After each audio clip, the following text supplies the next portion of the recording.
Shay had just beat me at chess, as usual, and also as usual I had gleaned what questionable satisfaction I might by twitting him with this indication of failing mentality, by calling his attention to the nth time to that theory propounded by certain scientists, which is based upon the assertion that phenomenal chess players are always found to be from the ranks of children under 12, adults over 72, or the mentally defective, a theory that is lightly ignored upon those rare occasions that I win.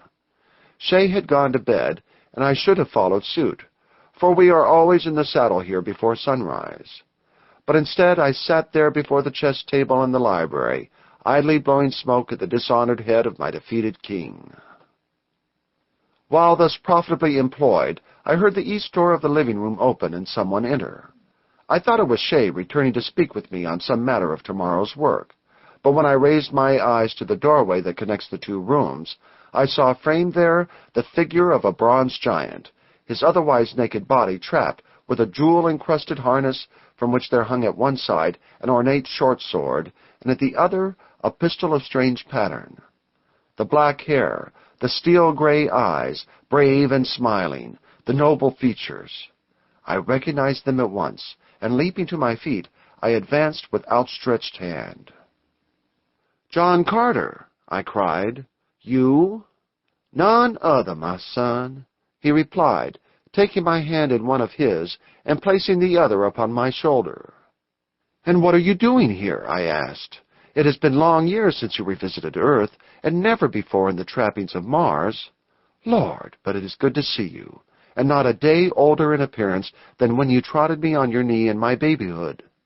How do you explain it, John Carter, warlord of Mars, or do you try to explain it?"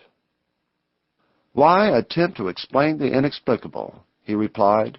"As I have told you before, I am a very old man. I do not know how old I am. I recall no childhood, but recollect only having been always as you see me now, and as you saw me first when you were 5 years old. You yourself have aged, though not as much as most men in a corresponding number of years, which may be accounted for by the fact that the same blood runs in our veins. But I have not aged at all. I have discussed the question with a noted Martian scientist, a friend of mine. But his theories are still only theories. However, I am content with the fact. I never age, and I love life and the vigor of youth. And now as to your natural question as to what brings me to earth again, and in this, to earthly eyes, strange habiliment, we may thank Car Comarc, the bowman of Lothar. It was he who gave me the idea upon which I have been experimenting until at last I have achieved success. As you know, I have long possessed the power to cross the void in spirit, but never before have I been able to impart to inanimate things a similar power. Now, however, you see me for the first time precisely as my Martian fellows see me.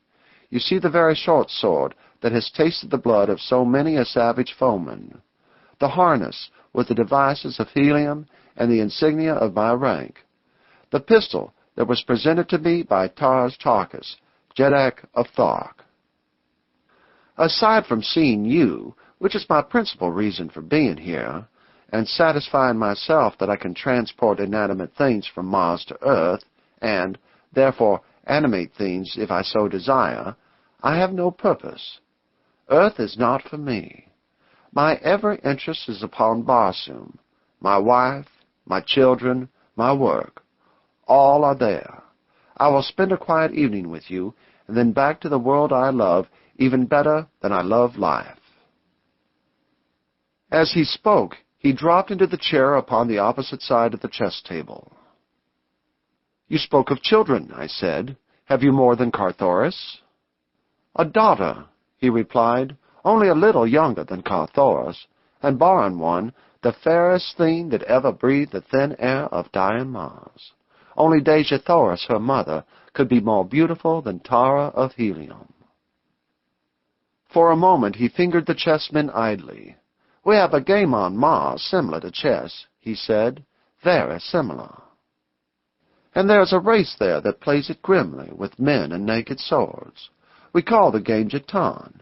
It is played on a board like yours, except that there are 100 squares, and we use 20 pieces on each side. I never see it played without thinking of Tara of Helium and what befell her among the chessmen of Barsoom. Would you like to hear her story?" I said that I would, and so he told it to me. And now I shall try to retell it for you as nearly in the words of the warlord of Mars as I can recall them, but in the third person. If there be inconsistencies and errors, let the blame fall not upon John Carter, but rather upon my